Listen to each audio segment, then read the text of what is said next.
నమస్తే, welcome to morning news. ఈరోజు ప్రధాన దినపత్రికలు వచ్చిన వార్తా విశ్లేషణ మనం ఒకసారి చూద్దాం. ముందుగా నమస్తే తెలంగాణ. నమస్తే తెలంగాణలో బ్యానర్ ఐటమ్గా దళిత మహిళపై పోలీసులు దారుణ సంఘటన అని ఒకటి పెట్టారు. సో దుశ్చర్యకు పాల్పడ్డారని చెప్పుకోవచ్చు పోలీసులు. నిన్న దొంగతనం నెపంతో మహిళపై 3rd డిగ్రీ ఉపయోగించినట్టు కూడా తెలుస్తూ ఉంది. ఒక్కసారి ఈ ఇమేజ్ చూడండి. ఈ మహిళని పోలీసులు ఎంత దారుణంగా ట్రీట్ చేశారంటే, ఎంత దారుణంగా కొట్టారంటే అంత కన్న కొడుకు ముందే బట్టలిప్పి కొట్టిన ఉన్నది. ఎందుకంటే షాద్నగర్ పోలీస్ స్టేషన్ పరిధిలో ఇది జరిగింది. ఒక్కసారి దీన్ని చదివే ప్రయత్నం చేస్తాను. దొంగతనం ఒప్పుకోవాలంటూ 3rd డిగ్రీ, కొడుకు ముందే బట్టలిప్పి చిత్రహింసలు. షాద్నగర్లో జై భీమ్ సినిమా తరహాలో లాకప్ హింస. ఓ ఇంట్లో బంగారం కనిపించకపోవడంపై ఫిర్యాదు. పొరుగున ఉన్న కూలీ కుటుంబాలపై పోలీసుల అనుమానం. మైనర్ కొడుకు సహా రాత్రంతా పోలీస్ స్టేషన్లో నిర్బంధన. మహిళకు నెక్కర్ తొడిగించి మరీ చిత్రహింసలు పెట్టిన పోలీసులు. బూటు కాళ్ళతో తన్న, రబ్బర్ బెల్ట్తో కొడుతూ పోలీసులు దెబ్బకు తట్టుకోలేక సొమ్మసిల్లిపోయిన మహిళ. చూసారు కదండి, ఏందండి ఇది? మరి ఇంత దారుణమా? ఒకసారి ఆలోచించాలా?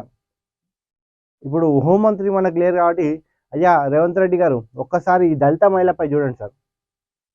నాట్ ఓన్లీ దళిత మహిళపై ఈ దారుణాలు మన తెలంగాణలో మీ ప్రభుత్వం వచ్చినాక చాలా ఘోరంగా జరుగుతున్నాయి. ప్రతి పోలీస్ స్టేషన్లో ఎక్కడొక్కడ చాలా ఘోరంగా జరుగుతున్నాయి. మీరు ఒక్కసారి పరిశీలించండి. మీ వద్దనే హోంశాఖ ఉంది. సో ఒక్కసారి ఆలోచించే ప్రయత్నం చేయండి. ఇది ఒక మహిళకు సంబంధించిన ఘటన కాదు. యావత్ తెలంగాణ పోలీస్ స్టేషన్లో ప్రజాస్వామ్యాన్ని మించి పోలీసులు వ్యవహరిస్తున్నారు. ప్రతి అంశం పైన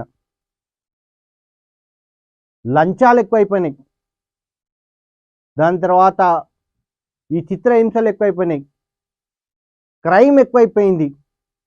ఇవన్నీ చూస్తూ ఉంటే ఏమవుతుంది తెలంగాణ సమాజంలో అని జనాలు అనుకుంటున్నారు సార్.